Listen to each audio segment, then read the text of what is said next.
l'importance de l'activité du service de biochimie en termes de dossiers patients et de nombre de tubes à traiter par jour, le professeur Rinck et le docteur Piton avaient déjà réfléchi depuis quelques années à l'installation d'un système préanalytique dans notre laboratoire. Alors cette installation préanalytique devait assurer le pré-traitement des prélèvements, mais aussi le convoyage des échantillons à doser vers les systèmes analytiques. Ce projet fut imposé par l'annonce de l'arrivée du service de biochimie endocrinienne et oncologique du professeur Chambaz dans notre bâtiment. L'idée des deux chefs de service était de constituer un accueil commun des prélèvements en relation directe avec la plateforme préanalytique et analytique, commune aux deux services. Alors, la plateforme analytique devant être constituée d'automates de chimie classique, mais aussi d'automates d'immunoanalyse. Les objectifs à atteindre étaient les suivants. Traiter 1200 dossiers prévus par jour, ce qui correspond à 4000 tubes. Éliminer les tâches manuelles, consommatrices de temps et ne permettant pas de respecter les règles d'hygiène. Minimiser le nombre de tubes par patient. Simplifier le circuit des prélèvements et optimiser le délai de traitement des analyses et donc le délai de rendu des résultats. Nous nous sommes alors tournés vers la société Roche Diagnostic qui nous offrait la réponse la plus complète à notre cahier des charges.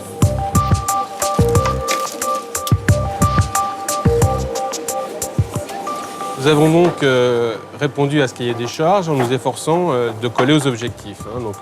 Une idée forte du projet, c'était dès le départ de discriminer deux activités. Une première activité qui était dédiée aux secteurs spécialisés qui gravitent autour du plateau technique. Donc nous devions traiter leurs échantillons le plus rapidement possible. Et une deuxième activité, je dirais la plus importante en volume, qui était de traiter rapidement la biologie du quotidien et répondre à un traitement entièrement automatisé.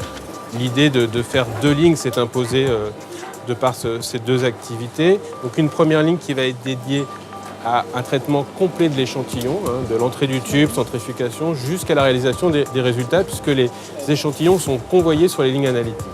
Donc les lignes analytiques traitent la biochimie clinique et l'immunologie.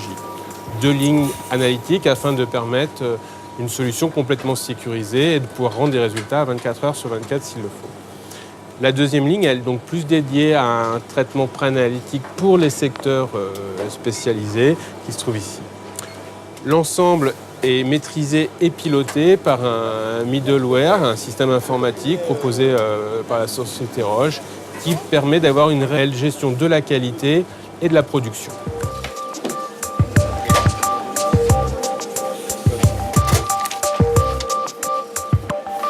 Avant de mettre en place cette plateforme, il a fallu concevoir son utilisation optimale. De ce fait, il a fallu revoir notre organisation antérieure et reconstruire une nouvelle. Le point important a été de simplifier l'arrivée des tubes à la réception. Cette feuille de demande permet à la fois un repérage facile par le personnel soignant des tubes à prélever et une orientation simple et rapide de ces mêmes prélèvements sur notre plateforme. Alors, par exemple, les tubes de 3 ou 4 ml qui correspondent aux examens courants du laboratoire vont être orientés sur le module préanalytique 1 qui est directement relié aux analyseurs. Les tubes des autres secteurs du laboratoire vont aller sur le module préanalytique 2 et vont être récupérés après. Une fois que les tubes ont été identifiés et positionnés sur un rack bleu adéquat, donc ici nous avons les petits tubes, on va pouvoir les déposer sur le modular préanalytique 1. Le code barre va donner les informations au MPA et du coup il va connaître exactement le chemin de chaque tube. Donc ici nous avons deux modules de centrifugation suivis d'un module de débouchage.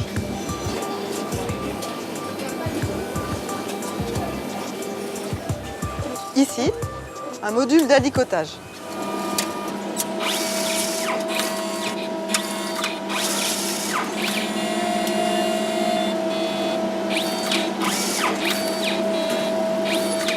Le surnageant de centrifugation va être prélevé, il va être mis dans des godets et ces godets vont partir sur les modules analytiques. Ensuite, nous avons le module qui va servir à trier les tubes. Les tubes qui sont mis sur ces portoirs vont être distribués dans le laboratoire pour faire d'autres analyses.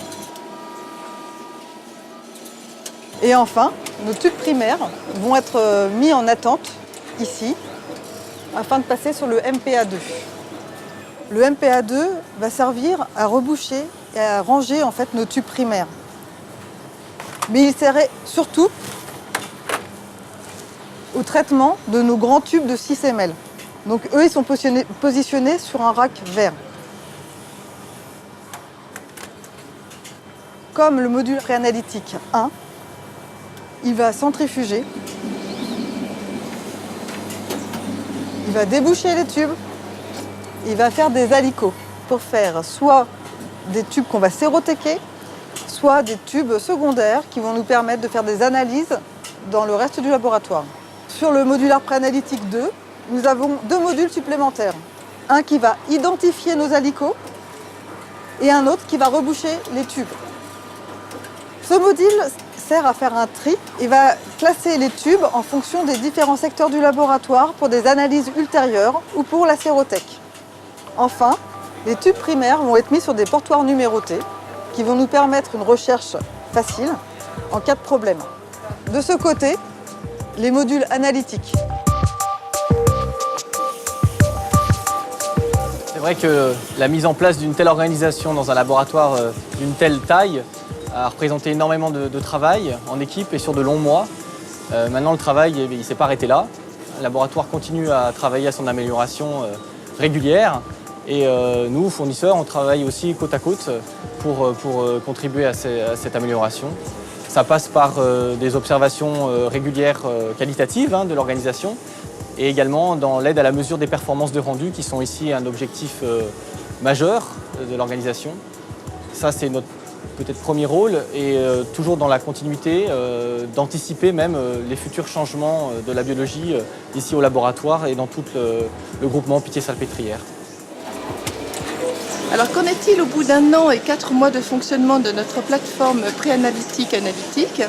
Eh bien, nous traitons 1600 dossiers par jour, ce qui est largement plus que ce que nous avions prévu au départ, et ce qui correspond à 2100 tubes, et là, c'est beaucoup moins que ce que nous avions prévu aussi au départ.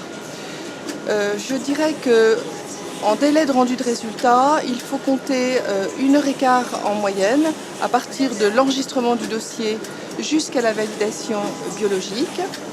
Et d'une façon très générale, je dirais que nos objectifs sont en grande partie atteints par rapport à tous les facteurs et les impératifs que nous avions fixés au départ. Je tiens aussi à remercier l'équipe Roche qui nous a accompagnés depuis le départ dans ce projet et dans cette aventure. Et l'histoire ne s'arrête pas là. L'enjeu est maintenant de maintenir ce haut niveau de service et à ce titre, nous sommes dans une démarche actuellement de mesurer, d'analyser les performances de la plateforme en vue bien évidemment de les optimiser et de s'adapter aux nouvelles exigences du groupe hospitalier.